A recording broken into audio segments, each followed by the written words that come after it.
Hi, my name is Layan Alwazzan, and I'm a senior at Melissa High School going through the Health Science CTE program.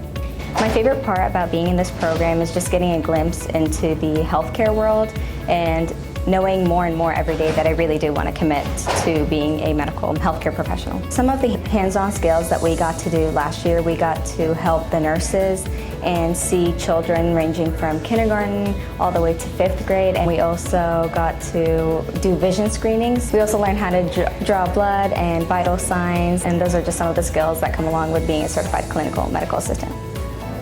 I will be graduating as a certified clinical medical assistant and an EKG tech.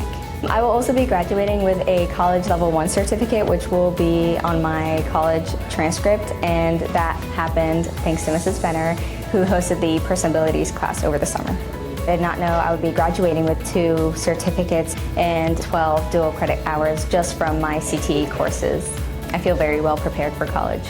Thanks for flying by.